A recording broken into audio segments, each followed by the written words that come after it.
Shop side கம்பெனியோடு இருக்குது. Shop site தெற்கு பக்கமும் ரோடு, வடக்கு பக்கமும் ரோடு, கிழக்கு பக்கம் 7 மீட்டர் ரோடு, பேக் சைடு மேற்கு பக்கம் ஓப்பன் பார்க்கு கம்பெனி செட்டப்போடு இருக்குது. புது பில்டிங்.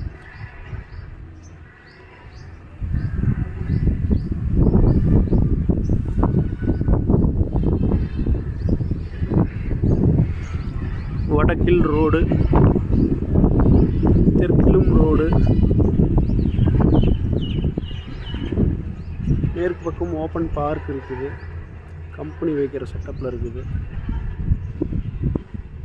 கிழக்கு பார்த்த சைட்டுங்க. கிழக்கு, தெற்கு, கிழக்கு, வடக்கு 4 பக்கமும் உங்களுக்கு ரோடு ஃபேஸ் வந்துடுது.